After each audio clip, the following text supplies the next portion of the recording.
en un entrenamiento básico en el ejército no es solamente el que te enseñan a manejar ciertas armas o ciertos sistemas, sino que también te enseñan sobre tu país, o sea, lo que mucha gente desconoce totalmente, la historia del país.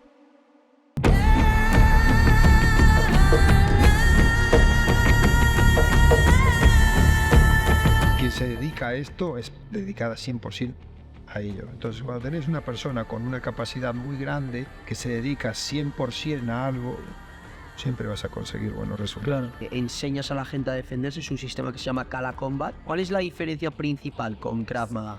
Son muchas, pero no se intenta vender una imagen de que todo te va a salir bien. La última vez que se luchó en trincheras fue en la Segunda Guerra Mundial, principio de la Segunda Guerra Mundial. Y de repente estamos en el año 2023, lucha de trincheras, donde nadie se imaginó de que había que luchar en trincheras.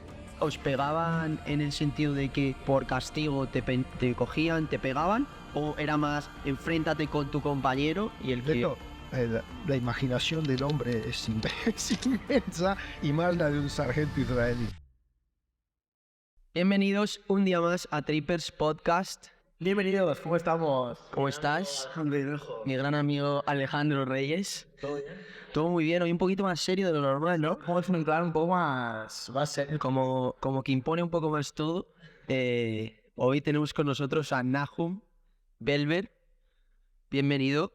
Yo, primero de todo, antes de ir a las preguntas, normalmente hacemos como una introducción, pero esta vez me voy a tomar la libertad de leer la introducción, porque es extensa y es impactante. Hoy traemos con nosotros a... Hoy en día hay que... Vamos a escuchar y ver qué pasa. A ver. Nahum ha sido primer sargento de las Fuerzas Especiales de Defensa israelíes. Ha ejercido como militar en las Unidades Especiales de Antiterrorismo. Fue jefe de seguridad en la Comunidad Judía de Madrid. Y por si fuera poco, ha trabajado como consultor y asesor de defensa en África, entrenando a unidades especiales que luchan contra la trata de blancas, tráfico de menores, caza furtiva y pesca, piratería legal. Actualmente es consultor y asesor para los servicios de defensa de numerosos países, con clientes privados, implementando un nuevo sistema que está revolucionando la industria llamado Kala Combat. Sí. Nahum, Bienvenido a Trippers Podcast. Gracias. Por aquí. Gracias. Ahora cuando digo, no, hola, ¿qué tal? ¿Cómo estás? ¿Cómo está? ¿Todo bien? Muy bien, gracias por invitarme. Nada, gracias por venir. Es un placer, ¿no? He escuchado la traducción y ya todo el mundo se me casa así rígido, escuchando todo lo que Puede ser, pero sí, es muy amable tus palabras. La verdad, sí, la trayectoria... Bueno, soy una persona joven, ¿no? Todavía, pero sí, desde que salí del ejército y me dediqué a hacer freelance, y por mi cuenta, la verdad que por lo menos aplicar lo aprendido en el ejército para un buen fin. ¿la decisión esa de cambiar de ejército a freelance fue una decisión un poco más de mejorar tu calidad de vida, mejorar la calidad de vida de tu familia, o fue más por otras razones? No, gracias a Dios mi familia siempre ha estado muy bien y bendito sea el Creador. La verdad que siempre yo tuve esas ganas, ¿no? de estar fuera. No era un chico de estar en casa y estar tranquilito estudiando, sino más bien quería buscar siempre algo diferente. Y lo primero que tiene un judío de jovencito y le meten en la cabeza es tenés que ir a Israel, tenés que ser el mejor, tenés que luchar por Israel, etcétera, etcétera. Y la verdad es que así lo hice. Y a partir de ahí el pensamiento de ser freelance fue, bueno, mira, hacer algo que me gusta. Una persona de esta vida tiene que hacer algo que le gusta y para mí la verdad es que el ejército me dio muchísimo, muchísimo. Qué bueno. Si quieres vamos a empezar ahí por tu background, viendo un poco cómo empezó todo esto. Porque tú tenías claro desde que eras muy pequeño que querías ir por este camino, ¿o cómo fue, cómo fueron los primeros pasos? Sí, no, dicen que de chiquitito ya sabes más o menos por dónde quieres ir.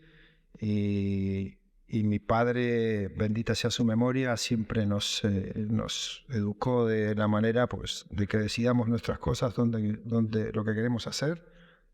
Y él fue una persona muy querida, español, era un inmigrante en Argentina, siempre tenía mucho contacto con la Cancillería, que en ese momento, o sea, el consulado estaba en Buenos Aires, pero la Cancillería de España estaba en Bahía Blanca, que era la más cercana que había donde nosotros estábamos.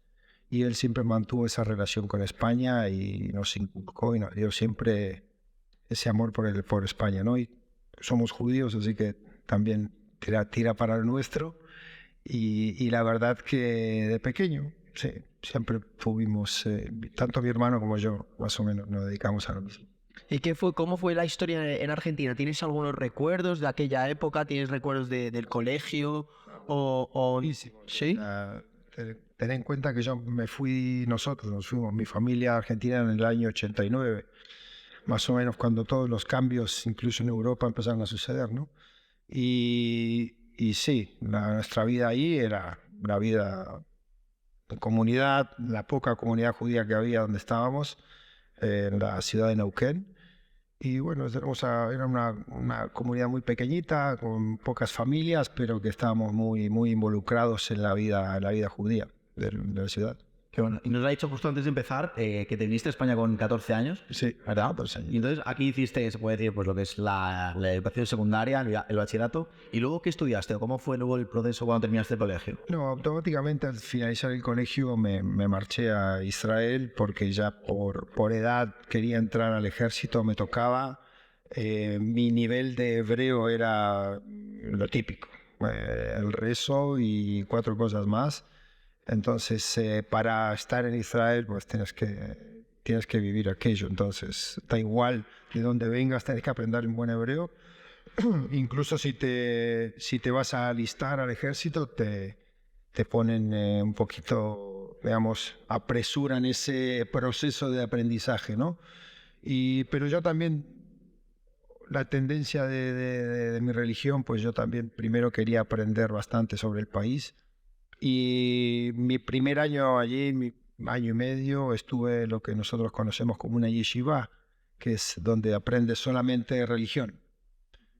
Y la verdad que yo tenía aspiraciones para ir para rabino, pero me convenció y decía, no, al ejército tenés que ir ahí. Y, bueno, y ya está. ¿Y nunca pensaste en listarte en el ejército de aquí de España? ¿O tenías claro que Estuve. De hecho, creo que fue el último año en el que ya a partir de ese año 90 y algo fue, no me acuerdo ahora bien, creo que después ya lo quitaron, la obligatoriedad.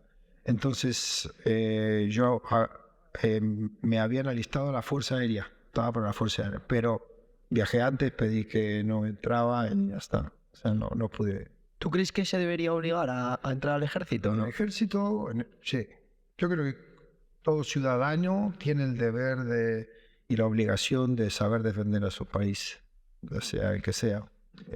Tu familia vive en este país, entonces. ¿Y en qué forma tú lo harías? O sea, porque eso me interesa mucho, o sea, una obligación en el sentido en el que has comentado de saber defender a tu país, pero ¿dónde está el límite? Es decir, hacer toda la escuela militar, hacer algunos años. Bueno, hay muchos países hoy en día que tienes un mínimo de instrucción y ve hacia Suiza, ¿no?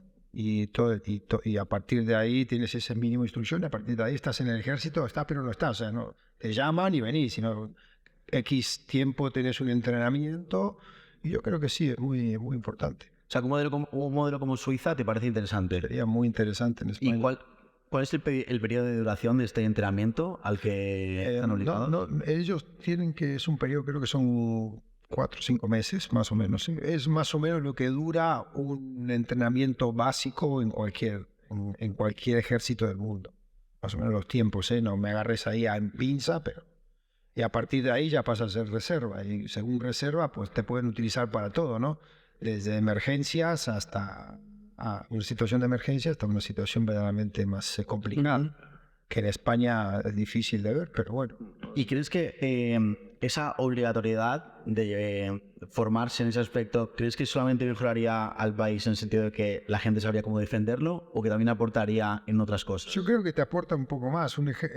En un entrenamiento básico en el ejército no es solamente el que te enseñan a manejar ciertas armas o ciertos sistemas, sino que también te enseñan sobre tu país, o sea, lo que mucha gente desconoce totalmente, la historia del país. No hablo de España, hablo en general. Te vas a Italia o te vas a Polonia o te vas a Francia. Hay unos que son un poquito más exigentes a la hora de saber la historia, verdadera historia de tu país, Pero bueno, acá ya entramos en una cosa política que aquí en España nos gusta mucho la política, ¿no? Entonces ahí sería un poquito más complicado. Claro. Entonces, para que la gente lo entienda un poquito el orden cronológico de todo, tú viviste en Argentina, tu familia es judía, tú eres judío, te criaste ahí a los 14 años, te fuiste a España, a Madrid, imagino. Aquí te A Cataluña, a Gerona. a Gerona. Ahí te desarrollaste como, bueno, como estudiante, como persona, como adolescente. Y llegó un momento que te fuiste a Israel a... Vos ten en cuenta que nosotros llegamos acá a una edad complicada. O sea, tenés 15 años y estás un poco en el medio, ¿no? O sea, venís de un sitio donde yo era jugador de rugby en Argentina desde jovencito y yo ya estaba a la edad de los 12 años, ya empecé a estar en las selecciones de ahí del Alto Valle, de Río Negro, en Neuquén. Y es como que te empezás a hacer ese lugarcito, ¿no? De adolescente, deportista. Y claro, llegó el momento que estás en la gloria, o empezás a sentir que estás en la gloria, ¿no? Con esa fuerza del adolescente que se cree que no va a morir nunca, ¿no? Entonces de repente, se corta todo, llegas con 15 años a un pueblo que se llama Blanes, en la Costa Brava, y de repente tenemos que empezar a estudiar en catalán, no conocemos a nadie, tenés que empezar a buscarte otra vez la manera. El club de rugby más cercano estaba en Gerona, teníamos que viajar unos 60 minutos.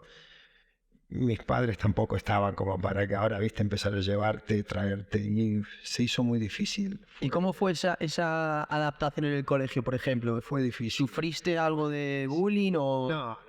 ¿No? O sea, siempre... Bendito sea el creador, nunca tuvimos problemas. ¿O te tuviste que defender? Bueno, en el pueblo, vos ten en cuenta, gracias, pero vos ten en cuenta que como todo pueblo, ¿no? Viste, llegás ahí y estaban las habas contadas, como se dice, ¿no? Y todo el mundo se conoce, vos sos el extraño y tenés que empezar vos a adaptarte, ¿no? Y a mí se me hizo muy complicado el tema del catalán. Tengo maravillosos amigos, amistades que duran hasta hoy del colegio, pero no tuve problemas de bullying, no tuvimos problemas de bullying. Al contrario, eran los dos argentinos, mi hermano y yo que llegábamos ahí, era un poco guau, Okay. pueblito, fíjate, esa época, te estoy hablando del 89, en Blanes, en la Costa Brava, creo que éramos 30.000 personas. O sea, Increíble.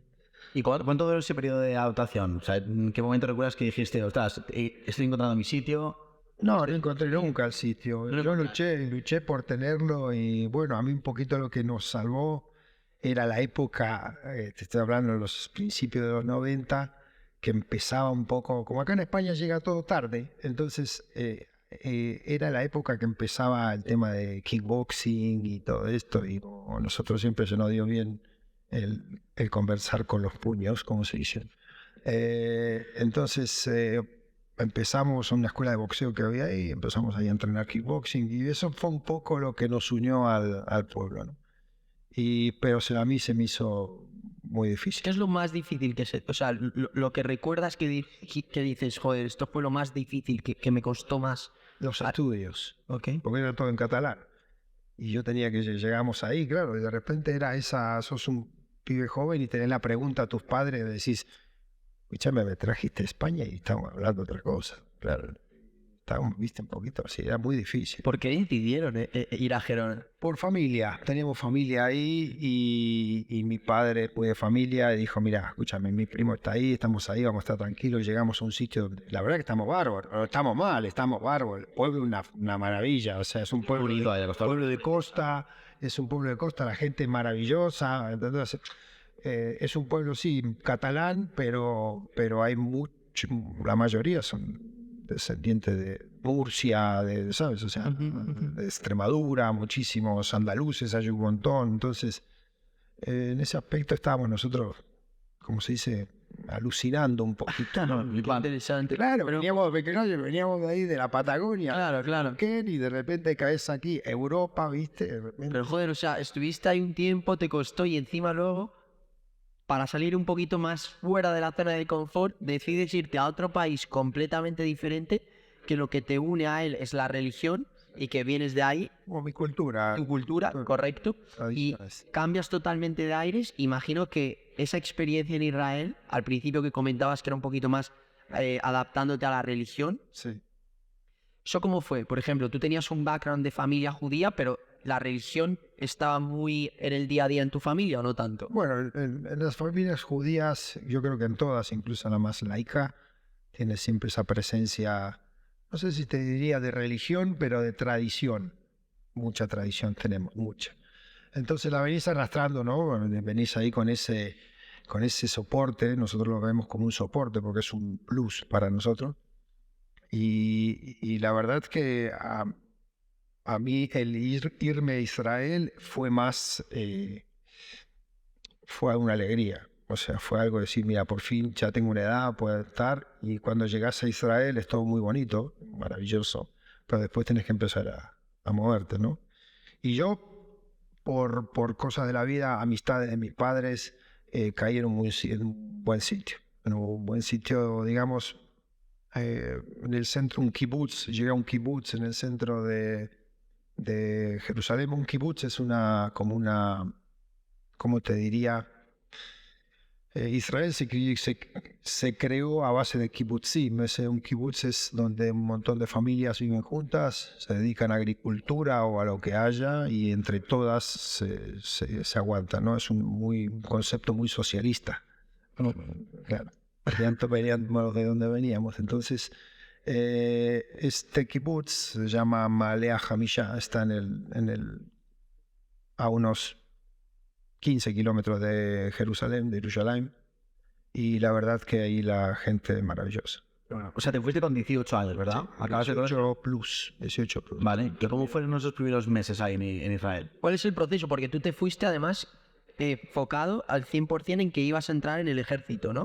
Entonces, el proceso ese, vas ahí y ¿cuál es un poquito para que entendamos? Bueno, como todo judío, primero llegas en cuanto llegas a Jerusalén, a lo primero que vas es al muro de los lamentos, ¿no? Vas a ir a pedir, ahí, tirame lo que sea, tirame $2 millones, tirame algo, ¿viste? Ahí a pedir algo, ¿viste? Vas a pedir de todo y bueno, y ves ahí verdaderamente hay mucha fuerza ahí. Pero no solamente porque es una parte muy importante de la religión judía, sino que también de todos, árabes, cristianos, todos, ves de todo ahí. Y es esa fuerza que te da el ir a ese lugar, pues no sé, dije, ¿y si intento otra cosa? ¿Y si pruebo otra cosa? ¿Y si me acerco más a lo nuestro, ¿no? A la tradición y tal? Y así fue como me metí a lo que nosotros conocemos como yeshiva, que es como un internado donde se aprende todo lo que es toda la religión. Pero eso es necesario cuando vas ahí al ejército, es una decisión que tú tomas. Es una decisión personal mía, no, pero nada. Vale. Generalmente, si llegas a Israel y vos querés ser ciudadano nuevo, que se llama, la traducción al hebreo, y te dan un sitio donde vivir, te dan de todo, ¿no es cierto? Te ayudan económicamente, te enseñan a aprender el idioma, te adaptan en un sitio donde haya otras personas que hablan tu idioma. Si sos ruso, un lugar donde haya rusos; si sos español o argentino, donde se habla español. Y así está muy bien, está muy bien. Qué bueno. Pero si no tienes también la opción de ir directamente al ejército. Sí y no. Vale. Primero hacen las pruebas, por supuesto, y a partir de ahí ya empiezas a... ¿Y cuánto tiempo estuviste tú en este internado? ¿Año y medio? Sí, año y medio. ¿Y ahí ya tienes contacto con el ejército? No, todavía no. Ya fue al finalizar allí mi etapa que dije, bueno, hasta acá ya está bien. Mientras tanto yo hacía como idas y vueltas al kibutz, donde me trataron muy bien. Llegué a ser integrante de un kibutz, o sea, es como una nacionalidad, ¿no? Te dicen, no, podés vivir acá. Hoy en día ya creo que queda 1 o 2 kibutzim en Israel, no quedan más, porque ya todos han seguido un proceso de ¿cómo te diría? De refreshment, o sea, ya no es... El socialismo ya no se lleva, ¿no? Cada uno quiere lo suyo, quiere trabajar, y me parece correctísimo, ¿no? Cada uno que viva del esfuerzo de su trabajo. Y entonces al año y medio tú te sentiste como preparado para ya abandonar. Sí, a partir de ahí ya dije, mira, vamos a probarlo. El internado donde yo estaba era más bien muy nacionalista, muy israelí, y ellos digamos, te ayudaban a aprender más sobre el ejército, a aprender más sobre el país. Viajé mucho, viajas a conocer el país a todos lados. También el ejército es una cosa que es bonita, ¿no? Que puedes conocer tu país verdaderamente al 100%. Es muy importante. ¿Y cómo fue ese proceso, por ejemplo, cuando entras? Yo me imagino, ahora me pongo en tu situación, porque claro, al final el viajar a Israel, el convivir con la gente de allí, conocer la religión, conocer la cultura es una cosa, pero a nivel físico es muy diferente, porque no estás haciendo un esfuerzo muy grande. Pero claro, cuando entras en el ejército con los israelitas del ejército, que son auténticos animales, preparados para matar, Espartanos, ¿qué pasa? Me equivocaste, son los espartanos. O mejor dicho, para defenderse. ¿Cómo tú te adaptas a esa situación? O sea, ¿cuáles fueron los primeros días? ¿Cómo lo viviste? Bueno, mira, es un buen punto el que decís, ¿no? O sea, vos ten en cuenta que un israelí desde que nace está dirigido a eso, ¿no? La mayoría. ¿Por qué? Porque tu papá estuvo en el ejército, tu abuelo estuvo en el ejército. Tengo amigos que tienen desde el tatarabuelo estuvo en el ejército y no pensaron nunca salir del ejército, son todos oficiales, ¿no? Entonces, competir con eso fue bastante difícil. En Israel lo más difícil no creo que sea lo físico, sino lo mental. Es un trabajo mental constante el vivir en Israel, porque no es fácil vivir en un sitio donde primero la competencia es muy grande, hay una competencia muy grande en todos los aspectos, y segundo la situación, que es una situación complicada, situación política complicada entre nosotros, o sea, entre los hebreos, y después una situación complicada con todo lo que nos rodea, ¿no? Entonces, la geopolítica en Israel es muy difícil. Y eso se vive el día a día, eso se vive en la calle, lo ves. Además, un país que se vive de noticias, o sea, yo no conozco otro país donde cada hora hay dos noticias diferentes. Acá escuchas una noticia por la mañana y a la noche escuchas la misma noticia. Allá no, escuchaste una cosa por la mañana y a la hora ya pasó otra cosa, entonces es muy vertiginoso el vivir en Israel. ¿Y qué fue lo más duro para ti en esos momentos? En esos momentos, al principio fue acostumbrarme a eso, pero yo creo que el estar en el kibutz, estás un poco como una burbujita, ¿viste? Estás alejado de todo eso. Un poco protegido, ¿no? Un poco. Sí, se podría decir. Sí, porque tenés tu rutina, el lugar es muy bonito donde está ubicado, y a partir de ahí me hice amigo, yo creo ya con la edad que llegué, y me ambienté muy bien a todos. Una gente maravillosa, me trataron siempre muy bien. Me adoptó una familia argentina ahí. Y hice enseguida amigas con todos los chicos. Entonces yo llegué más o menos en una edad en los que o ellos ya estaban en el ejército o se estaban preparando otros para el ejército. Entonces es como que me adoptaron, ¿viste? Y fue un proceso muy, muy bueno, muy, muy grande, que hasta hoy, bueno, tengo todas mis amistades así, las conservo, son chicos maravillosos. Y ahí encontrás la competencia sana de a ver dónde vas a ir vos al ejército, a ver dónde vas a ir vos, a ver dónde vas a caer, que vos sos un inútil, seguro que no llegás, y el otro. Entonces esa competencia, ¿viste? Y te puedo decir que, bendito sea el Creador, el lugar el kibutz, todos los jóvenes, todos están en unidades impresionantes, muy, muy, muy importantes, que hoy en día muchos de ellos, pues estoy convencido que llegarán a grandes cosas más adelante. Yo he escuchado que Israel tiene el servicio de inteligencia mejor del mundo, el Mossad. Que tú me dirás si... Tenemos buen marketing. Claro, tú me dirás si estoy equivocado. Pero a mí me gustaría también un poco que contases cuál es la rutina ahí cuando estás en el ejército. O sea, ¿cómo entrenáis? Empezando que hay que entender que la política y la situación de Israel te lleva a que no tienes muchas chances de perder. Es decir, yo creo que el servicio secreto para mí es uno de los mejores, pero más que nada por la necesidad que tenemos. Israel tiene una necesidad muy grande de protegerse. Un error no te lo puedes permitir. Entonces, y se hacen errores como en todos lados. Obviamente, cuando haces y trabajas, puedes cometer errores, es así. Pero yo creo que el servicio nuestro trabaja siempre para el bien de Israel. Y eso es lo más importante, hay que entenderlo. Más que nada por cómo es en el día a día. Así que sí, más o menos creo que a partir de ahí vos tenés que ver que la vida de quien se dedica a esto es dedicada 100% a ello. Entonces, cuando tenés una persona con una capacidad muy grande, intelectual, que se dedica 100% a algo, siempre vas a conseguir buenos resultados. Claro. Tal vez no siempre, pero casi. Sí. Casi. Entonces, ¿cómo sería un día normal en un campo de entrenamiento? ¿En el ejército? O sea, Sí. Bueno, pues me imagino como en todos lados, ¿no? O sea, te levantás temprano y te hacen entrenar. ¿A qué hora te levantabas? Bueno, 5:30 de la mañana, ya está bien. En mi época todavía no teníamos, vamos a decir así, el ejército de Israel pasó por un proceso, como todos los ejércitos, también de aprendizaje del día a día según las circunstancias que están pasando, ¿no? Entonces, la realidad del país, como cambia cada vez, también el ejército se tiene que ir adaptando a eso, ¿ok? Te estoy hablando de los años 90, en lo que se tenía todavía la mentalidad de que para ser duro a un hombre hay que pegarle mucho. Entonces, depende de qué unidades, nos daban con todo, ¿viste? Entonces, para bien, siempre para bien, y yo creo que nadie lo hacía para mal.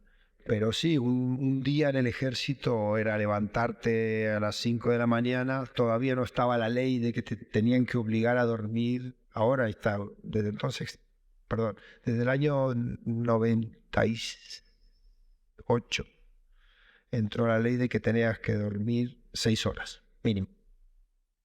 Antes de eso era como, bueno, lo de dormir, viste, era conceptual, viste, o sea, y a veces dormías 1 hora, 2 horas, y te tenían así un poquito. Pero no torturándote, pero en el sentido, me refiero que lo hacían con un propósito de horario, es decir, que teníais una actividad que acababa, me lo voy a inventar. Una actividad que acababa a la 1 de la mañana y a las 5 de la mañana te tenías que levantar porque empezaba otra actividad. Exacto. ¿O era una cuestión más de le voy a despertar a alguna para tocar las pelotas? No, de todo. A ver, todo lo que se hace en un ejército y más en unidades especiales es un proceso de aprendizaje. Ustedes tienen que tener en cuenta una cosa, o sea, imagínate, acá no pasa, ¿no? Pero estás en un ejército que la actividad operativa es 24/7, o sea, no paras, ¿ok? Depende de la unidad a lo que se dedique, a la unidad que vos llegaste, te tienen que preparar para algo. Imagínate que vos llegas con 18 años de tu casa, acostumbrado a que mamá te hace de todo. Tenés una novia que solo te dice lo bonito y fuerte que sos. Y sos un campeón, y sos un fenómeno y todo lo demás. Y de repente llegás al ejército donde ya sos un número, o te llaman por tu apellido, ¿viste? O ya no te dicen por tu nombre, te llaman por tu apellido, porque puede ser que te llamen igual que otros. Cuando te reclutan, sos un número, no tenés ni nombre, sos un número, porque podés terminar o no terminar, y te tienen que enseñar con 18 añitos a que si ahora hay un problema, te tenés que enfrentar a ese problema. Entonces, tienen que cambiar tu mentalidad. De alguna manera te tienen que destruir psicológicamente y emocionalmente para que te olvides de tu casa, de tu mamá, de lo rico que cocina, de los viernes, de tu novia, los besitos de tu novia, los abrazos de tus hermanos, para de repente meterte 100% focus a lo que tengo que hacer, ¿no? Uh-huh. Y eso depende de cada unidad, ¿no? Yo estaba en una unidad de lucha antiterrorista. Y claro, ¿cómo le enseñas a un chico de 18 años a que en el momento que den la orden te tenés que meter por una puerta donde adentro hay 3 tipos que te están tirando con todo lo que tienen? ¿Cómo enseñas a alguien así? Entonces, cuéntanos, ¿cómo bueno, es lo que te estoy diciendo. Entonces, ¿a base de qué? A base de muchos palos en ese momento, a base de mucho entrenamiento, mucha repetición para lograr una memoria muscular, ¿ok? De que todo te salga de manera automática y no tengas que pensar. Es la única manera. Y nombrábamos a los espartanos, pero desde entonces se sigue al guerrero, se lo sigue entrenando igual. El tiempo cambia, pero el guerrero queda igual y la forma de entrenarlo queda igual. Y cuando dices palos, ¿a qué te refieres exactamente? Palos a golpes. Pero os pegaban en el sentido de que por castigo te cogían, te pegaban, ¿O era más enfréntate con tu compañero y el que...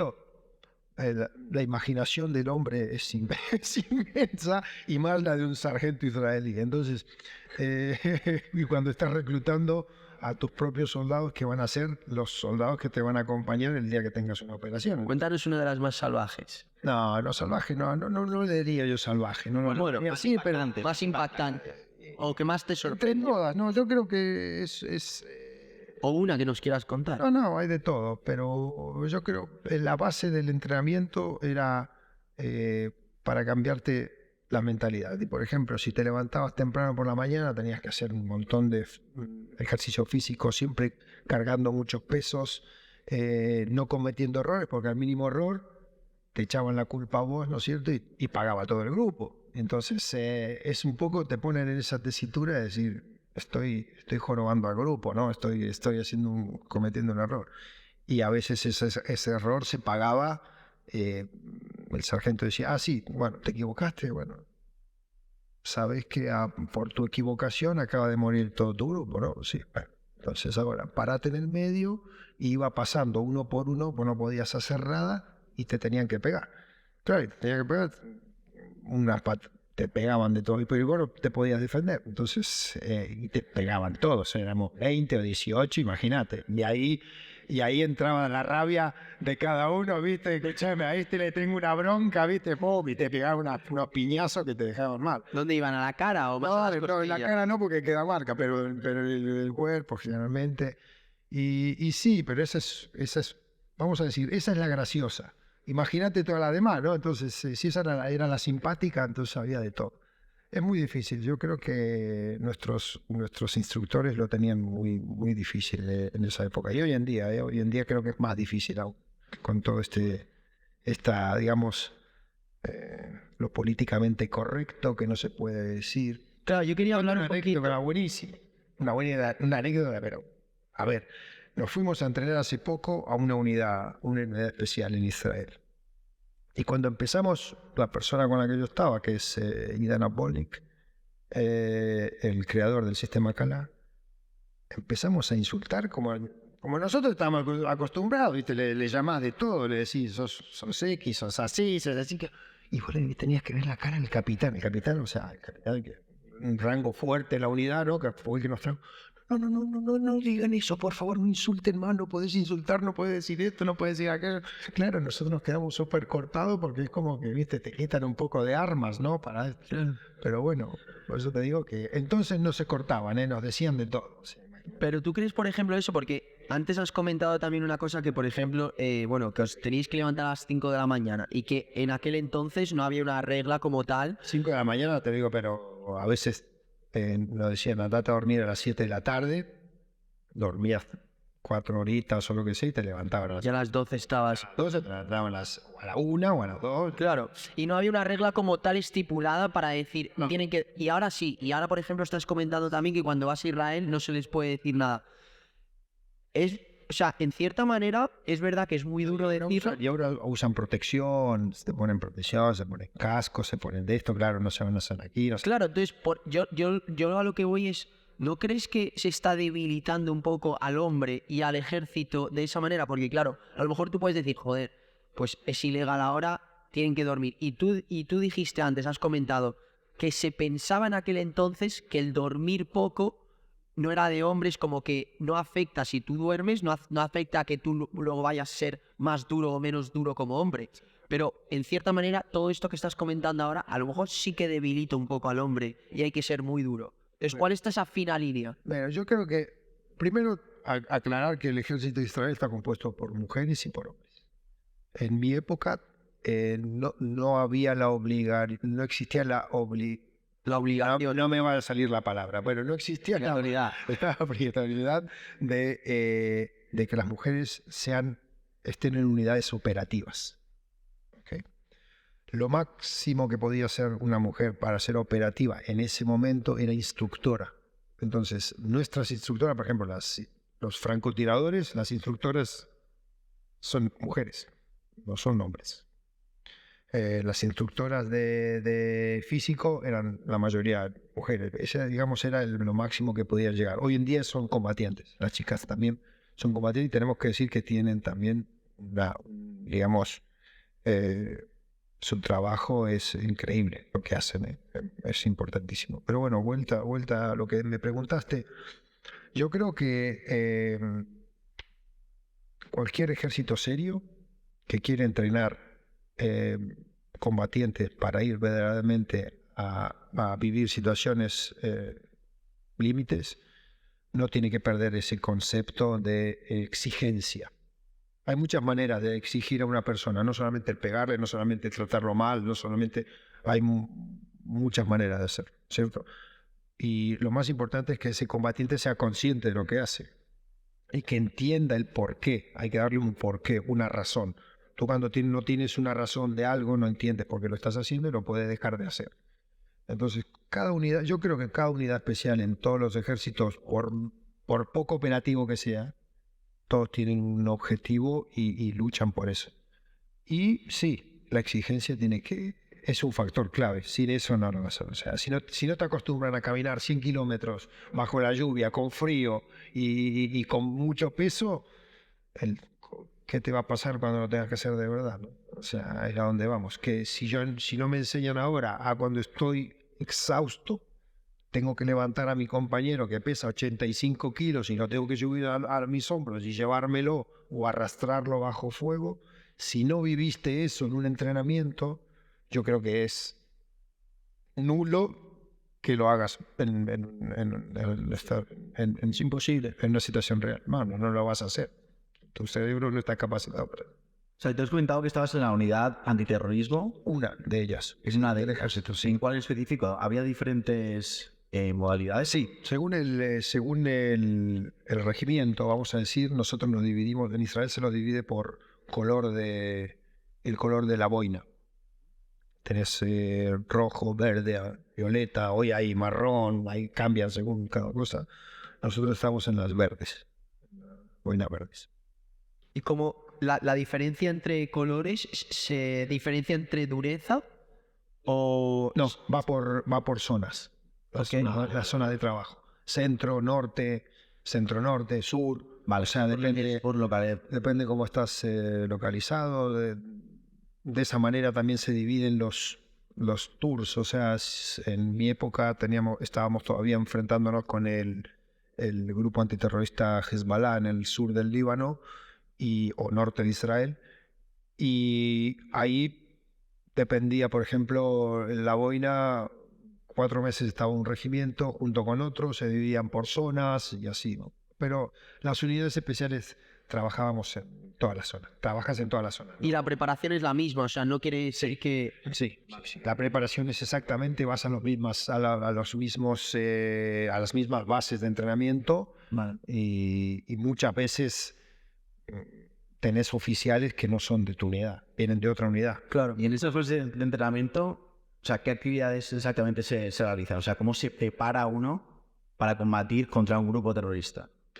Bueno, sobre todo es plantear objetivos y a la unidad, ¿eh? Cada unidad tiene su objetivo principal. Hoy en día hay algunas que luchan solamente con terroristas que se meten por túneles, por ejemplo. Hay otros que se dedican solamente a hacer emboscadas depende de qué parte. Hay otras que se dedican, sí, cada una, ¿no? No es bueno que una unidad se dedique a todo, porque no tenés nunca una especialidad. Tenés que dedicar específicamente a algo. Nosotros, la especialidad nuestra era guerrilla, porque en esa época era lo que utilizaba Hezbollah bueno, y a día de hoy lo sigue utilizando. Y antiterrorismo, digamos, lucha urbana, lo que se llama entrar en casas y todas estas cosas. Y el entrenamiento, como la pregunta que me dijiste, es un entrenamiento basado en las operaciones que vas a hacer en un futuro. Si yo tengo que ahora, mi operación es agarrar a un terrorista en su casa, pues lo más seguro, si no se va a dejar agarrar, que es lo que suele pasar, vas a tener un enfrentamiento, entonces vas a tener que aprender a luchar dentro de una casa, con armas, con grupos de A1, de A2, de A3, de A4, de A5, dependiendo de lo que sea. Vale, o sea, hace ese tipo de entrenamiento. Sí, lo que hoy se conoce en Close Quarter Combat o Close Quarter Battle, o sea, lucha urbana, que se puede ver hoy en cualquier canal de YouTube o cualquier cosita. Claro, ya he visto cosillas. Bueno, pero sí, hay de todo. Que también esto es un tema importante, ¿no? La industria de la seguridad en lo que se ha convertido, ¿no? Y la industria de defensa en lo que se ha convertido. Para mi gusto es bastante mediocre. Ahora hablaremos de eso, vamos a tratar mucho ese tema. Bueno, pero va a dar el tiempo de sí. Vamos un poquito más. Sí, para el café, como si. Es que es muy. También tenéis que tener en cuenta que es muy interesante. Claro, entonces. Sí, dale, no. Pero de mi humilde posición. igual, humilde o no tan humilde, yo creo que no es tan humilde porque lo que has vivido tú no lo ha vivido mucha gente y es sorprendente y admirable. Una pregunta que yo sí te quería hacer. ¿Has comentado antes el tema de las mujeres? Sí. ¿Tú ves que una mujer es capaz o está capacitada para, a nivel operativo, hacer lo mismo que un hombre? Eso es difícil, no sé qué preguntas hacer. No, mira, yo creo que sí. Yo creo que sí. Hay de todo. Uno cuando dice mujer, en verdad es a tu novia o a tu mamá, no, una cosa así siempre, ¿no? Entonces, hay de todo. Yo tampoco, no sé si hay hombres que pueden ser y tener la capacidad de tener una mujer de pensar rápida, o sea, tenemos muy buenas oficiales de Israel, excelentes profesionales que trabajan en todos los aspectos de inteligencia a operación. Pero yo creo verdaderamente de que sí hay una diferencia entre género. Y que hay muchas cosas que yo no voy a poder aunque y lo voy a tal vez era más difícil de hacer. Pero he visto muchas excepciones. O sea, a la excepción dice, sí, mira, la verdad que no creíamos y sí, pero vamos a decir, en mis años de entrenar otras personas, no solo en el ejército, en otros países, me he encontrado con maravillosas mujeres con una mentalidad, pero mi comparación con la mentalidad de un hombre. Pero acabo ya a la persona en sí, no ¿ok? Y luchadoras y guerreras intentando hacer lo mejor posible, que yo creo que al final eso es lo que también. Es muy difícil que una chica de 45 kilos, 50 kilos, en un momento complicado pueda levantar un chico de 95 kilos. Ya es complicado para un hombre, pero también para un hombre de 45 o 50 kilos se le va a hacer difícil, ¿no? Entonces, la mentalidad yo creo que aquí es la mentalidad con la que uno se enfrenta al que tiene que hacer, es un poco y veo muchas capacidades en mi intención. Entonces tú pondrías, por ejemplo, la formación militar, la pondrías para ambos, para hombres y mujeres. Por supuesto, pero a mí no, muy buen nivel. Sí, claro, aquí en España antes lo hacían los hombres. Yo digo una cosa. Mira, escucha, te pongo el mínimo de peso que un soldado tiene que llevar. 22 kilos. Mínimo. No llevas menos de eso, ni más de eso, a no ser que tengas que cargar.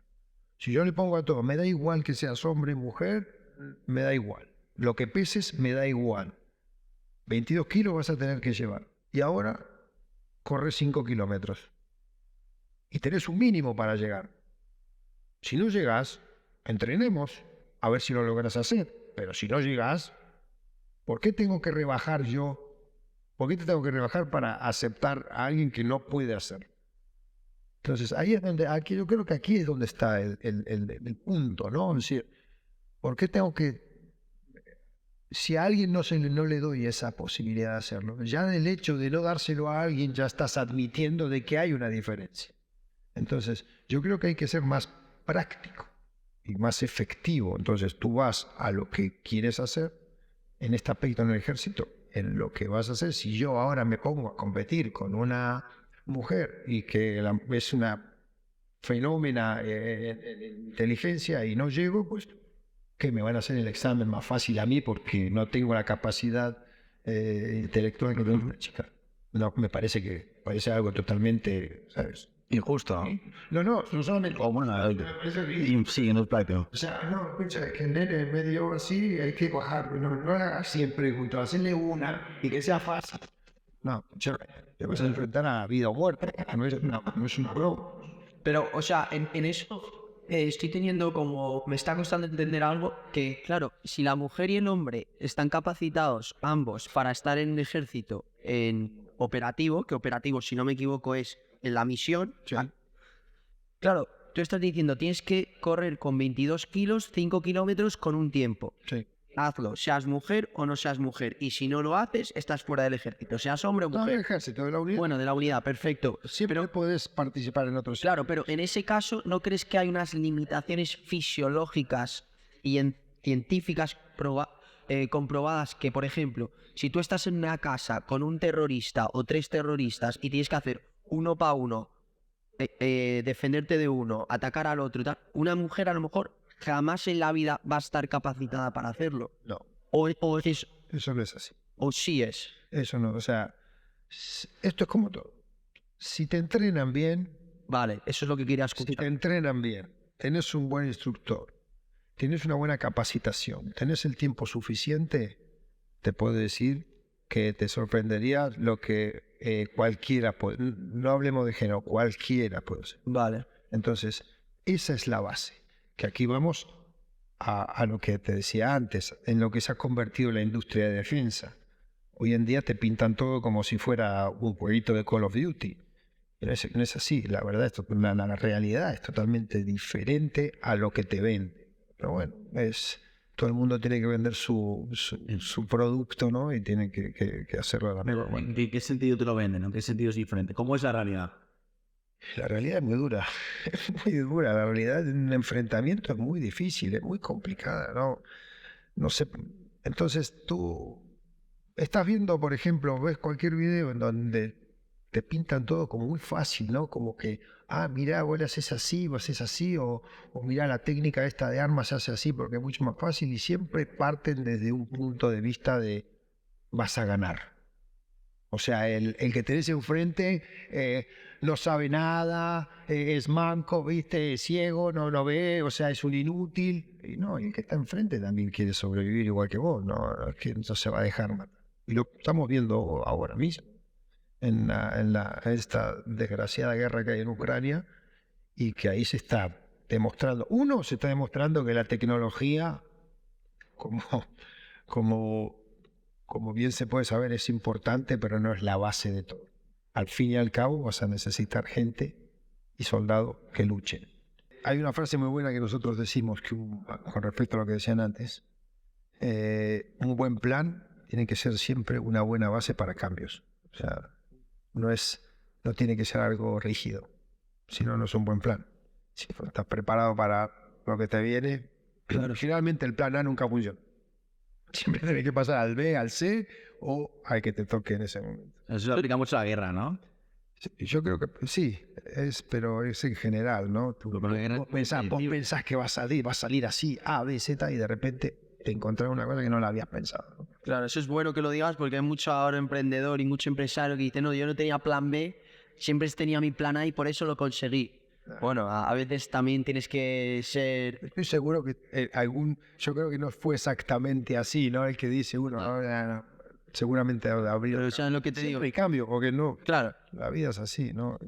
Oye, y antes que acabas de mencionar el tema de la actual guerra que estamos viviendo entre Rusia y Ucrania, yo, hablando contigo, me despierta muchísima curiosidad saber cómo la puedes ver tú desde tu experiencia, desde cómo tienes, desde el punto de vista que tienes tú acerca de el combate militar, de cómo se está actuando, de todas las influencias que hay ahora mismo geopolíticamente hablando. Entonces me gustaría saber cómo lo ves tú ahora mismo. Mira, yo te puedo hablar solamente desde un aspecto de formación.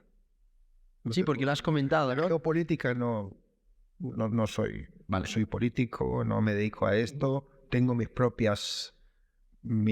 propio punto de vista al respecto, ¿ok?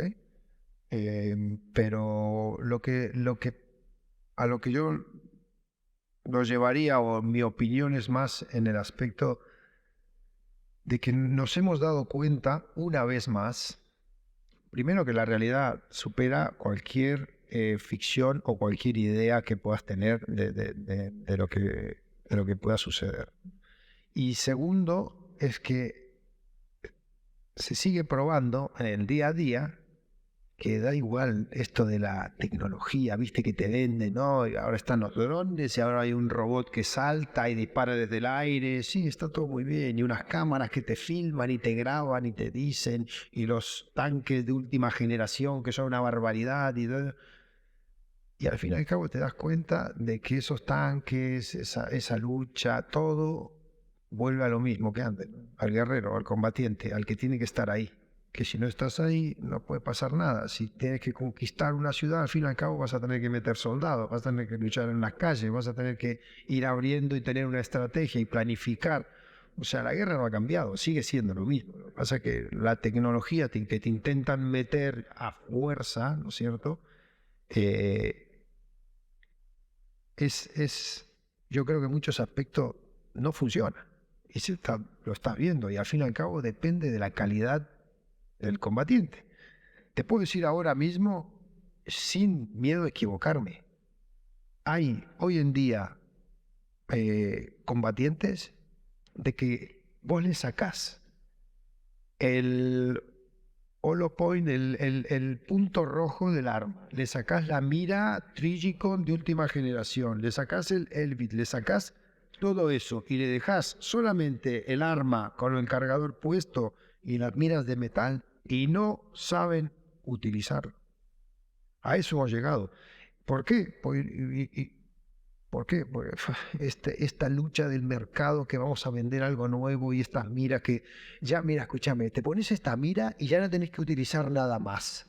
Apuntás y tirás. Pero no funciona así, ¿no? Y se ve muchísimo. Y al fin y al cabo la calidad del combatiente se tiene que mantener. Y eso es lo que hace la diferencia. Pero la tecnología. Estamos viendo que hoy en día misiles supersónicos, no sé qué, no sé cuánto, tanques que vuelan, ¿no? O sea, y no se logra el objetivo que quieren lograr.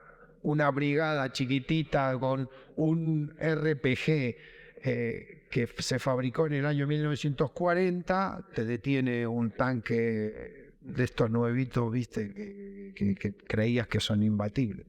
Sí, te lo detuvo, te lo parchó ahí, en el medio, y ahora qué sé. O sea, en tu opinión, por lo que estás diciendo, la formación de los militares ucranianos y el ejército ucraniano está mucho más preparado que el ruso.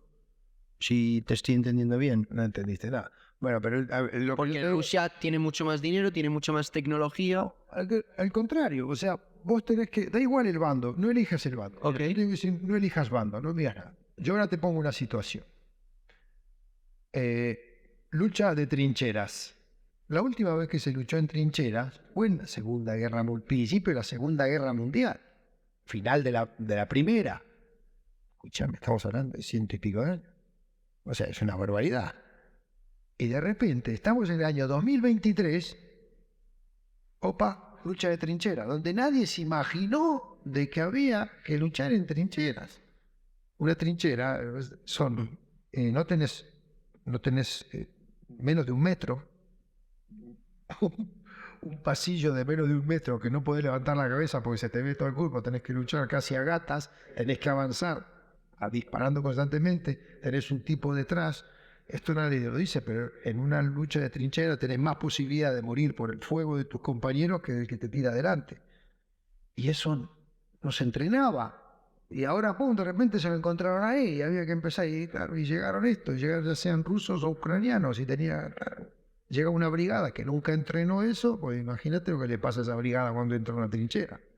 Y claro, por eso pasa lo que pasa. Ahora están viendo, se pueden ver las imágenes, no hay que ser, viste, un erudito en hackeo para mirar lo que está pasando. Pones un canal de YouTube y ves verdaderamente lo que es una batalla en trincheras, que en metro y medio estás ahí tirado media hora hasta que puedas avanzar un metro. Y a las 2 horas del otro ataque y perdiste ese metro. Y así. Entonces, yo creo que donde se está fallando es en la formación. Ahí es donde se está dejando de lado la formación para meter todos estos esta tecnología nueva, no un dron, no un de esto, no lo otro. Y se deja de formar al soldado, ¿no? O sea, que actualmente dirías que los ejércitos, en cuanto a nivel de combatientes, es mucho más flojo que hace muchos años. 90%.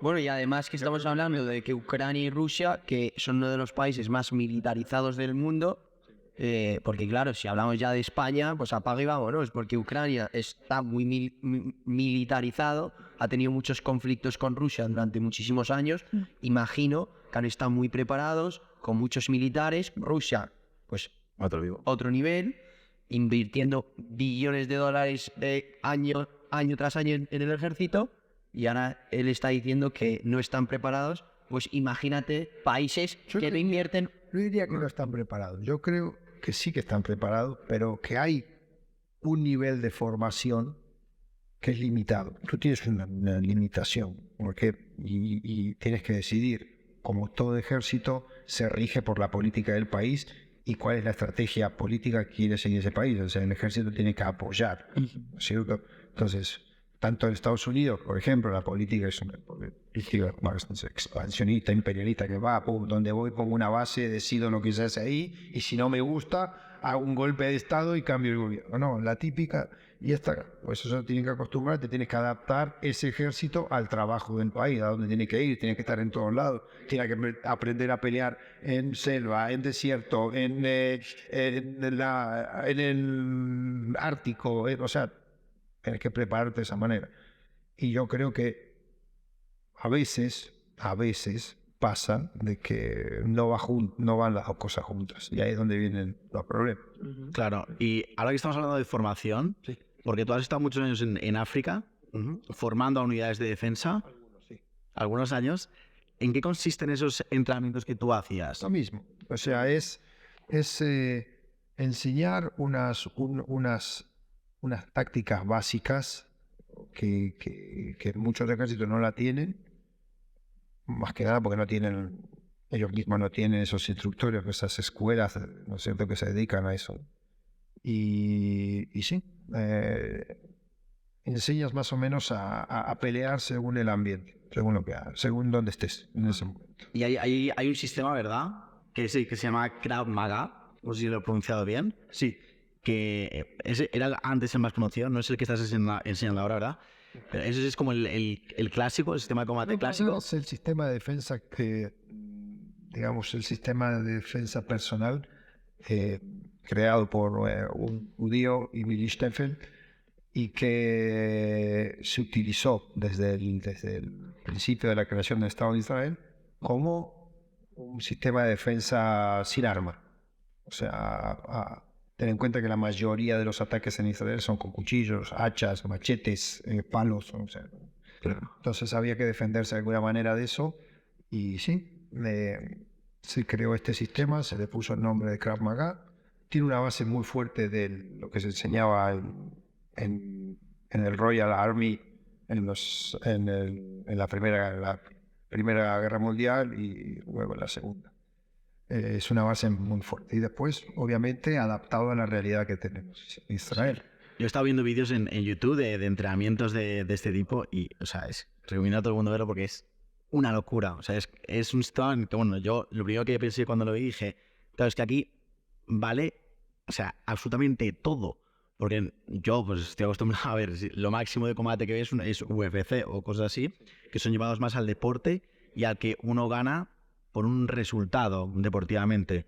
Entonces, hay ciertos límites. Pero es que este sistema está basado para situaciones reales, límites en que los dos, lo único que están pensando no es en ganar algo, sino es en preservar la vida. Sí. Entonces, vale absolutamente todo y de hecho he visto algunas críticas de que pues, es un poco así, pues impactante o, bueno, antideportivo, pero claro, es que como no es enfocado al deporte, o sea, ¿qué es lo más... ¿cuáles son las prácticas más impactantes que puede haber en este sistema? Has hecho una pregunta para mí conflictiva. Más que nada, tal vez ya lo sabías, pero yo discrepo mucho del apoyo totalmente, y quiero dejar claro, apoyo totalmente el trabajo de cualquier persona que quiera enseñarle a otra a defenderse. ¿Okay? y apoyo totalmente el trabajo de los soldados israelíes y nuestros soldados que luchan por defender a nuestro país el día a día, ¿sí? Pero discrepo totalmente del sistema como tal. Primero que hablo digamos, con conocimiento de causa, qué sé yo. Yo en el ejército fui instructor de Krav Maga. Me mandaron cuando vieron que sí, mira, este se le da bien, pum, nomás me mandan ahí a un curso de instructor para volver y hacer ese entrenamiento, enseñar a la unidad a defenderse, ¿no?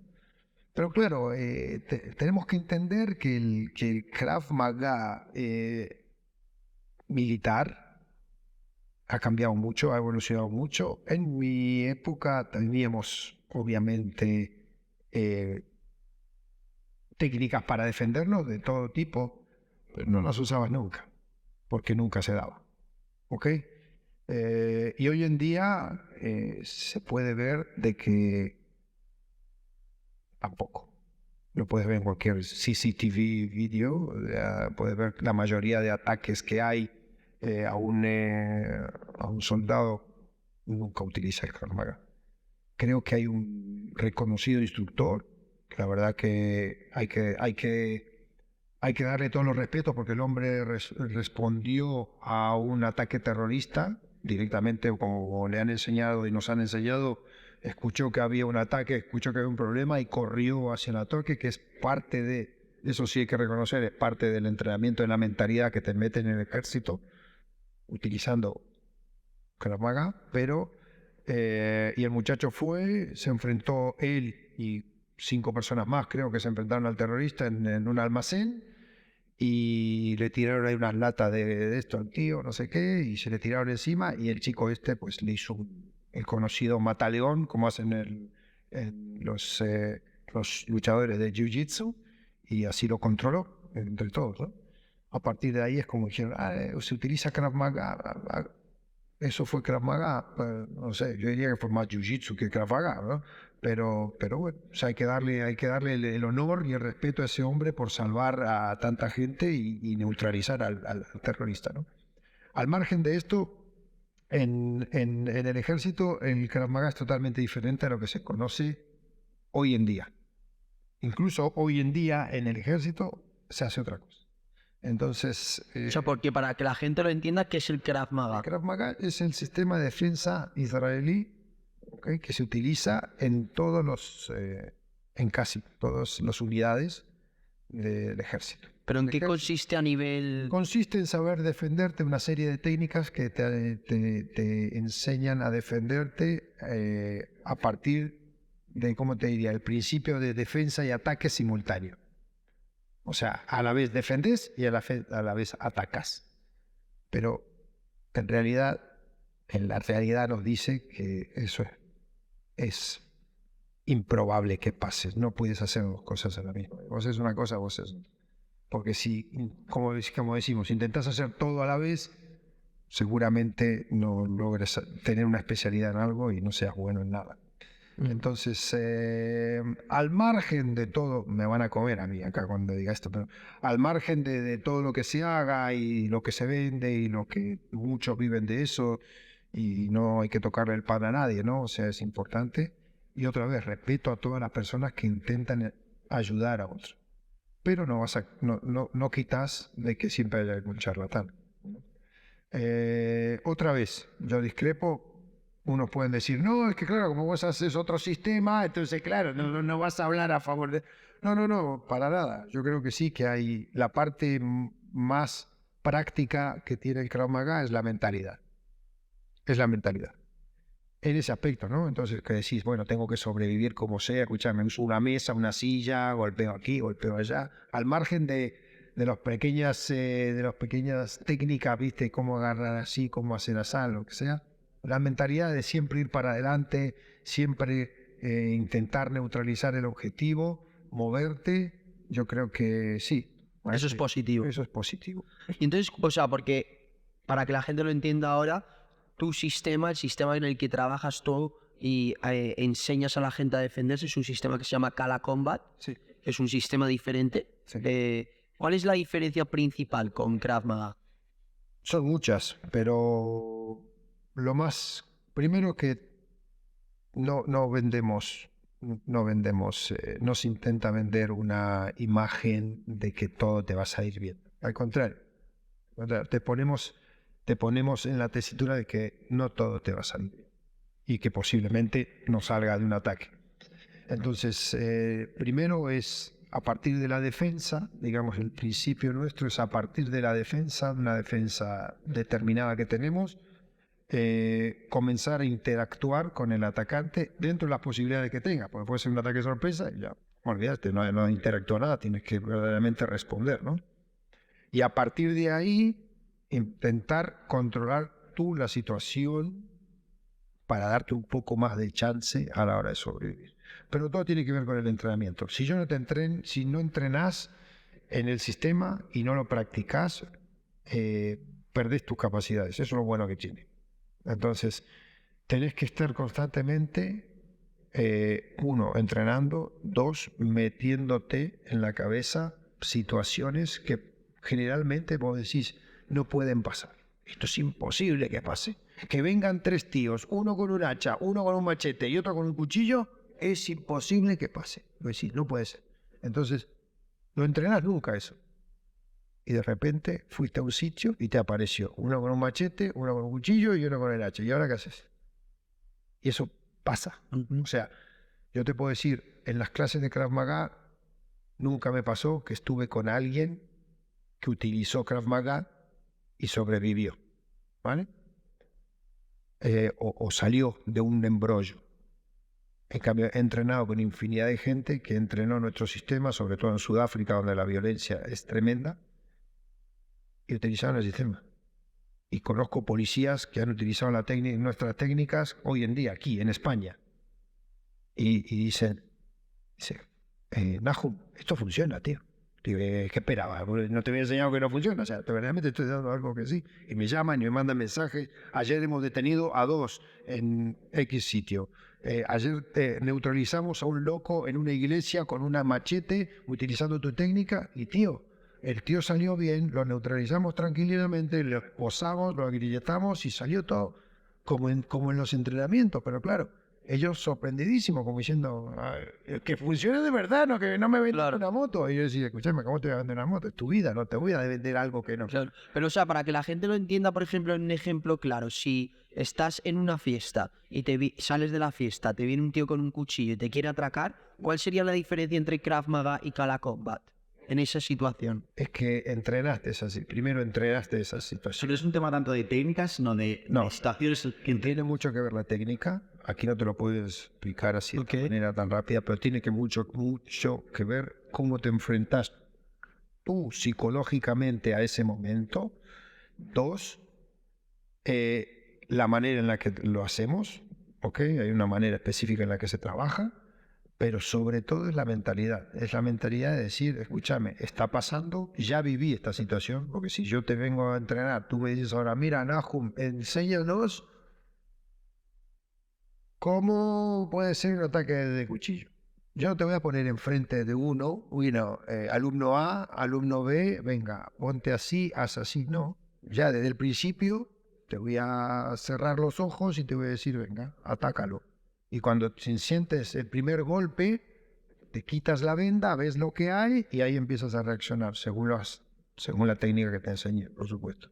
Jordi Wild le preguntaron sobre el Krav Maga y bueno, él como que no se rió, pero le preguntaron que si una persona de Krav Maga podría defenderse enfrente de él, y él lo dejó caer como diciendo que no tendría ningún tipo de chance. O sea, que si un luchador de UFC pilla a un coach, un entrenador de Krav Maga o de estos sistemas que enseñáis, lo destrozaría en un momento. ¿Tú opinas lo mismo, no? Yo puedo estar de acuerdo en que un profesional como él, como la copa un pino, que es esta persona, seguramente puede luchar hasta con un león, ¿sabes? Entonces, yo creo que ahí no está el ejemplo. Y no discrepo de las palabras que dice, ¿eh? No discrepo. Tenemos que entender que hay mucho vendehumo, mucho.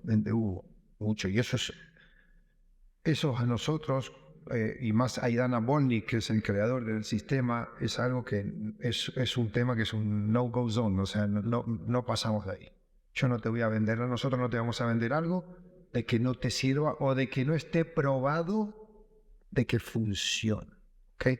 Lo que dice este chico, sí, no, tal vez no al 100% de lo que dice, pero tiene mucha verdad en las palabras que dice. Es muy difícil, pero él es un perdedor profesional, él se dedica a esto. Entonces, la diferencia, cuando eres profesional, pues ya sabes, te dedicas de pequeñito a algo, pues eres lo mejor que puede llegar a ser una persona en eso, ¿no? En lo que te dediques. Pero te puedo decir que no todo el mundo es así. Tú sales a la calle y no todo el mundo es este muchacho, no sé cómo se llama, pero todos mis respetos para él. Pero no todo el mundo pelea así, no todo el mundo se dedica a lo que se dedica, no todo el mundo. Entonces, generalmente te vas a encontrar a gente que sí que sabe algo, pero no. ¿Ok? Eso es uno. Dos, ¿qué pasa? Ahora para enseñarle a alguien defensa personal, ¿qué tiene que venir? 40 años para ser bueno, no. Lo que nosotros decimos en nuestro sistema en Cala es, y te lo puedo probar y te puedo decir que tenemos muchos alumnos que nos ha pasado esto. Primera clase, y esto es así, como te lo estoy contando, primera clase, llega el muchacho, Pretoria, el tatami que tenemos en Pretoria. Llega, hola, un hombre de edad 48 años, tranquilito, quiero aprender, me dijeron que esto es un sistema maravilloso, que quiere funcionar, vale. Esto es así, pasó así como te lo voy a contar ahora. Y esa noche, porque es lo que te digo, todo viene del cielo también, ¿no? Y esa noche se entrenaba ataque con arma de fuego.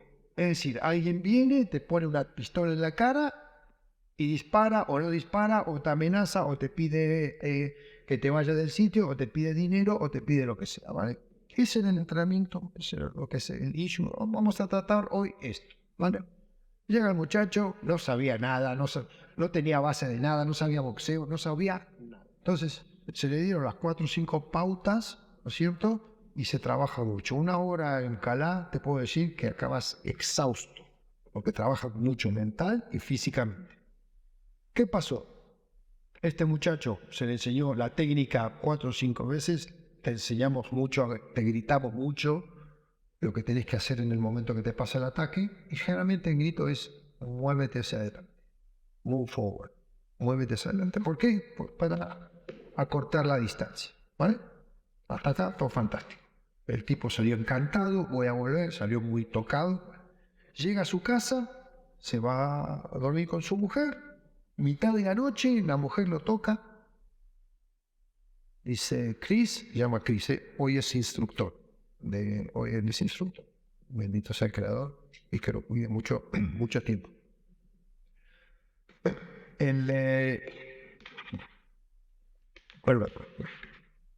Va la mujer y le dice, Chris, escucho ruidos abajo, ve a ver qué pasa con los niños.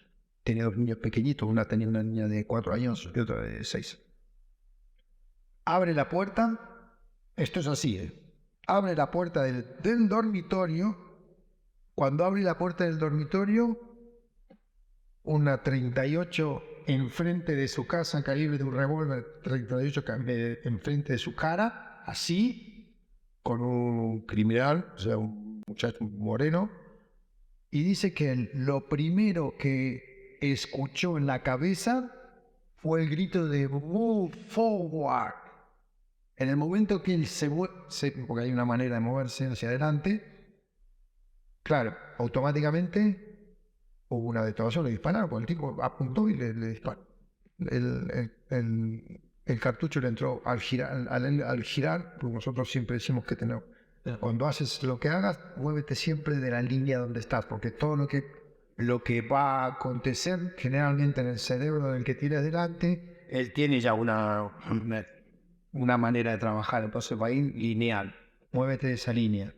vas a tener más posibilidades de sobrevivir.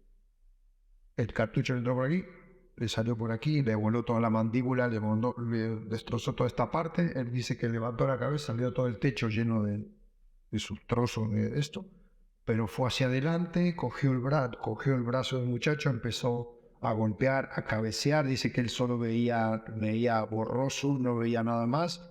Empezó a golpeó a uno, y ahí fue, lo que te digo, el que tenía del lado del tipo tenía un cuchillo. Esto es así, no me estoy inventando nada. El tipo intentó golpearlo con el mismo, o sea, cubrirse con el hombre mientras golpeaba. Había la escalera, el otro patinó, se cayó. Él logró sacar el arma, le disparó a uno y el otro salió con él. Murió un atacante y él se desmayó. Él dice, no me acuerdo, después del disparo yo no me acuerdo nada más. Claro, pero se desmayó la mujer. Y estuvo una clase, una hora, y le pasó eso. Entonces, vuelvo a lo que me dijiste antes. Este muchacho dice, no, claro, yo no creo que sea. ¿Vos conocés a alguien que en una hora de entrenamiento haya podido sobrevivir un ataque que le pasó 3 horas después? Entonces, el sistema nuestro está probado en situaciones muy difíciles. Y siempre nosotros, generalmente la gente que viene es gente que ha pasado por algo, ¿sabes? O tiene un miedo tremendo por algo, o generalmente se ve que el sitio donde está, sobre todo en Sudáfrica, donde tenemos los entrenamientos fuertes nuestros, y escuchamos a la gente y leemos mucho, vemos muchos vídeos, se ven muchos vídeos para aprender verdaderamente cómo es un ataque real. Entonces, es mucha mentalidad, pero también hay parte de... Claro. Otra vez, vuelvo a lo que dices.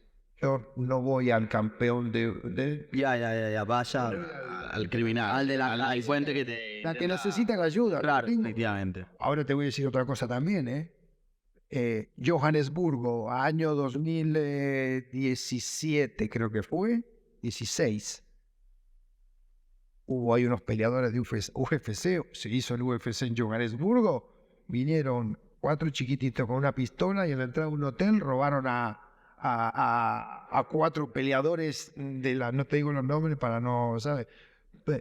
Pero lo puedes buscar por internet. Claro. Y los robaron en la entrada del hotel. Y eran todos peleadores profesionales. Y bueno, es lo que te estoy diciendo. Entonces, claro, bueno, imagino que si te apuntan con una pistola, lo mejor que puedes hacer es darle lo que quiera. Perfecto. O sea, eso es lo mejor. Esa donde te... Ya. Que no es todo blanco y negro. Claro. No es todo, o sea, ya...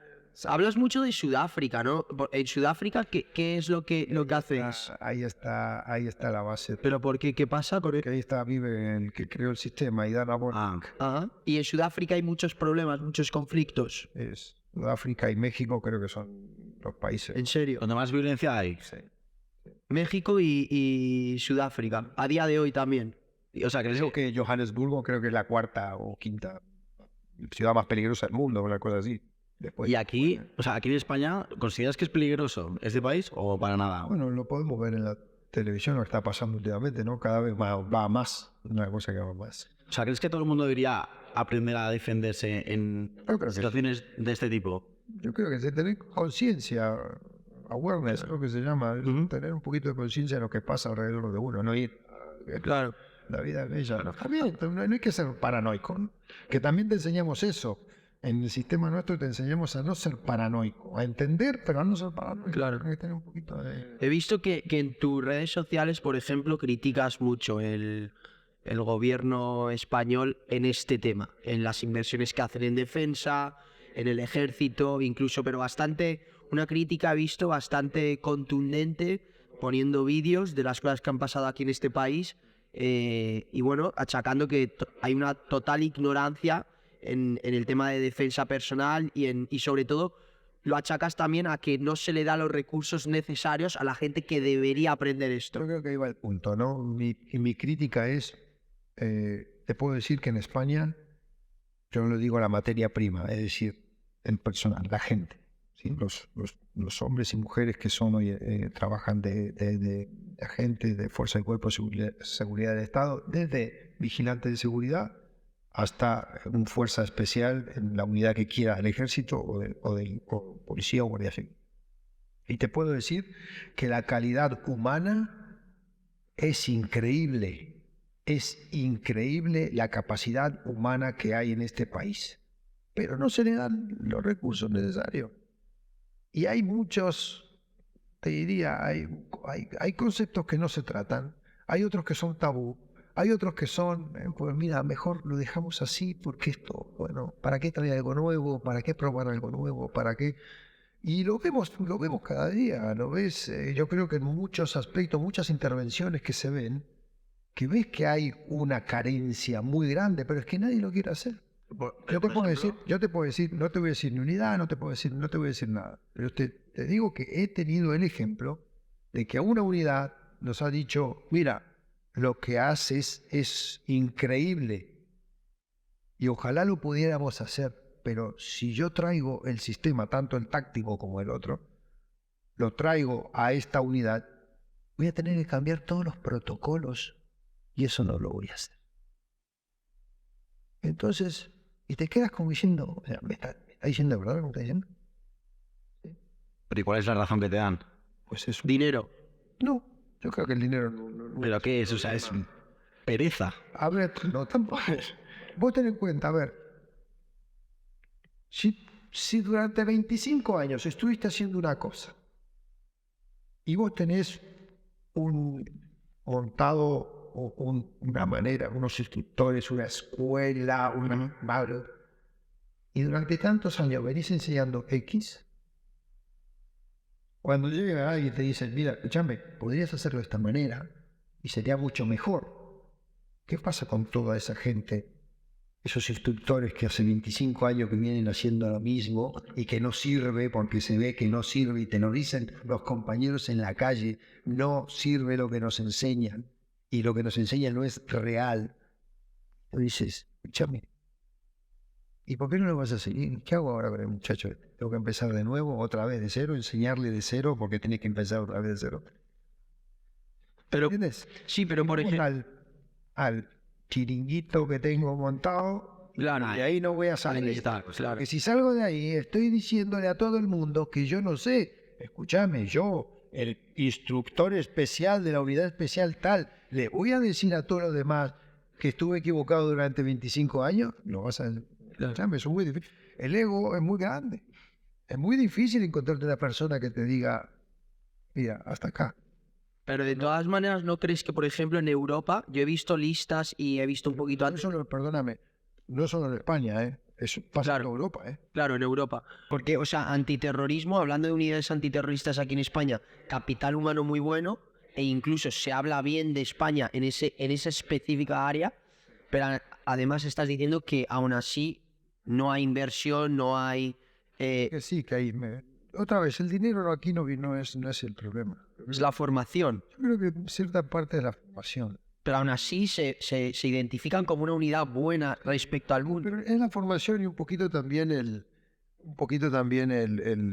la manera en la que se hacen las cosas, ¿no? Por ejemplo, te puedo dar un ejemplo clarísimo, una unidad que salió ahora, que le han hecho una serie en Amazon. Mi punto de vista personal creo que es un error. Porque es una unidad de élite que nadie tiene que saber lo que hace esa unidad. Nadie tiene que saber qué entrenamientos hace. Nadie tiene que saber lo que hacen o dejan de hacer. ¿Por qué? ¿Cuál es la necesidad? ¿Cuál es la necesidad imperiosa de sacar una serie que te explique 100% lo que hace esa unidad? Cuando esa unidad se dedica verdaderamente a situaciones muy difíciles y que están en el front line día a día de España. Digan lo que diga la gente. Entonces, ¿para qué? Es como decir ahora voy a hacer una serie sobre lo que hacen los espías españoles fuera. Entonces decís, escúchame, te volviste loco, ¿qué te pasó? Ese día no comiste bien, ¿qué te pasó que decidiste así? Pero yo creo que es un error y a partir de ahí ya empezás a tocar egos. Y ahí, para mí, es una cosa que no la entiendo. No la entiendo. Que para conocerte un poquito más, también para que le cuentes a la gente y a nosotros, porque yo estoy muy interesado cuando me lo comentaste, creo que vas a empezar, bueno, lo tienes hecho ya, está a punto de salir tu libro. El libro. Sí, escribí un libro, una historia, una novela histórica. ¿Cómo se llama? Una novela histórica. Sí, vamos a decir, está ahí en ese digamos, la idea del libro fue esa, ¿no? El libro se llama Legado de Sangre, está por salir, estamos en ello todavía trabajando. Ya está editado, o sea, ya está preparado para salir, está en el horno, como se dice. Y ahora tengo que terminar y consolidar un poquito cómo va a ser todo la presentación, etcétera. No sé aún todavía, pero será pronto. Y ahí cuento la historia, es una historia basada inspirada, vamos a decir, en hechos reales. No entro en política, pero cuenta la historia de un chico que llega a Israel y se tiene que adaptar a lo que pasa en el país, entrar a una unidad especial, el proceso que lleva este muchacho a superar todos los exámenes que necesita para entrar en dicha unidad.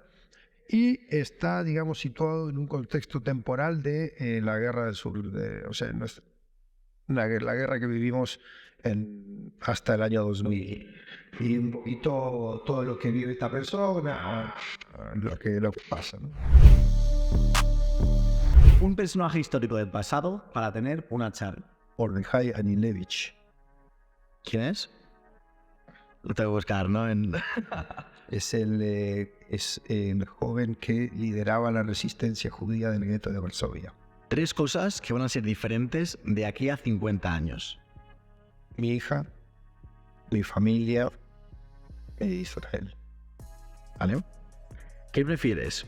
¿1 millón de euros hoy en efectivo o 3.000 euros al mes para el resto de tu vida?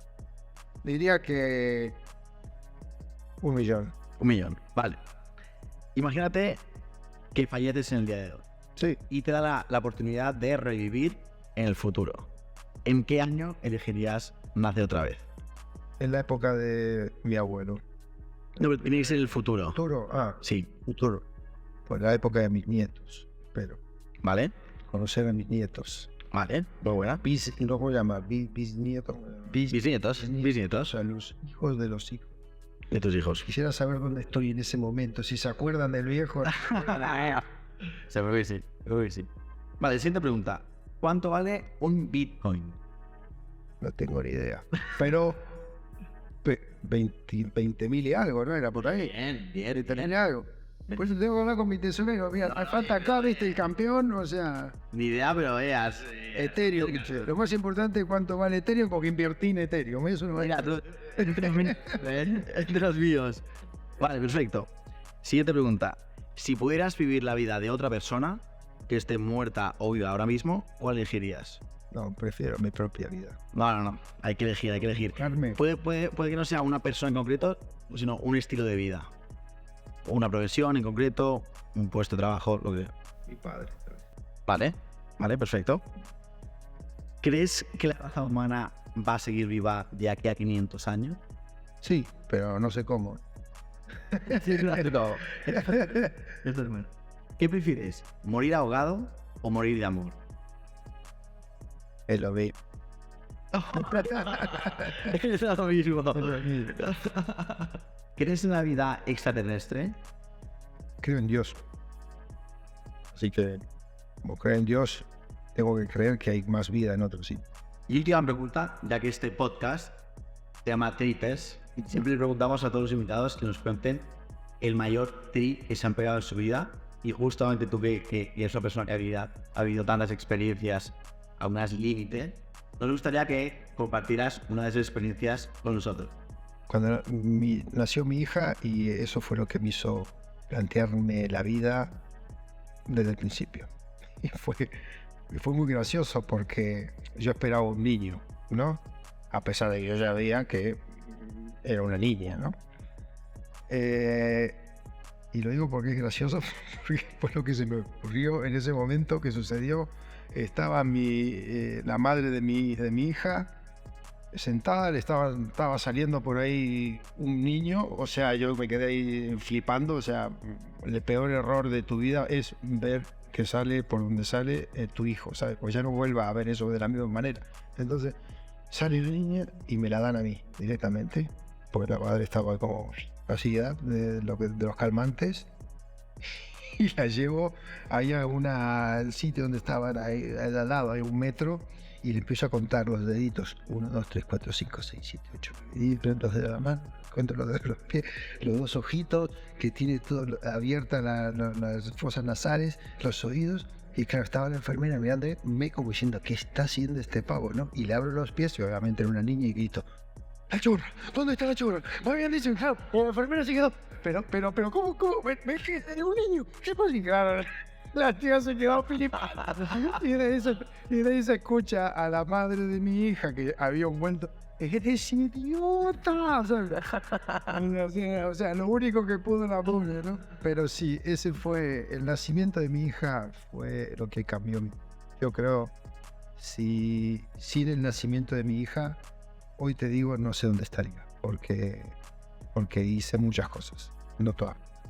Ya, además, a mí me ha pasado algo contigo muy, muy curioso, que a lo mejor te lo dicen más personas. Yo lo acepto, obviamente, porque es lo que hay encima con lo que has vivido, pero como que me ha flipado todo lo que has contado. Estaba muy interesado, yo soy una persona muy curiosa y como que ojalá que en el libro cuentes mucho más y mucho más detalle porque hay cosas que hay tanto que has vivido y tan duro que es increíble. El libro, y gracias que lo decís, porque en el libro explico verdaderamente muchas cosas que has preguntado acá del ejército. Y obviamente está la parte difícil, ¿no? La parte en la que vive un joven que de edad temprana te tenés que enfrentar a una situación muy difícil. Y el contraste en Israel. Ahí lo vas a entender perfectamente, que sí, yo creo que es muy Perfecto. Y se lee rápido. Es largo, pero se lee rápido. Claro. Pero se lee rápido. Pues muchísimas gracias. Gracias a vosotros. Es un placer. Son unos grandes. ¿Cómodo? Muchas gracias. Y nada, esto se compra el libro cuando salga. Ya, me gusta. Ahí, a tope. O sea, quedamos para la próxima. Ahí, alegría. No me macho. Eso lo más. Pero nada. Pues nada, ya estamos. Gracias.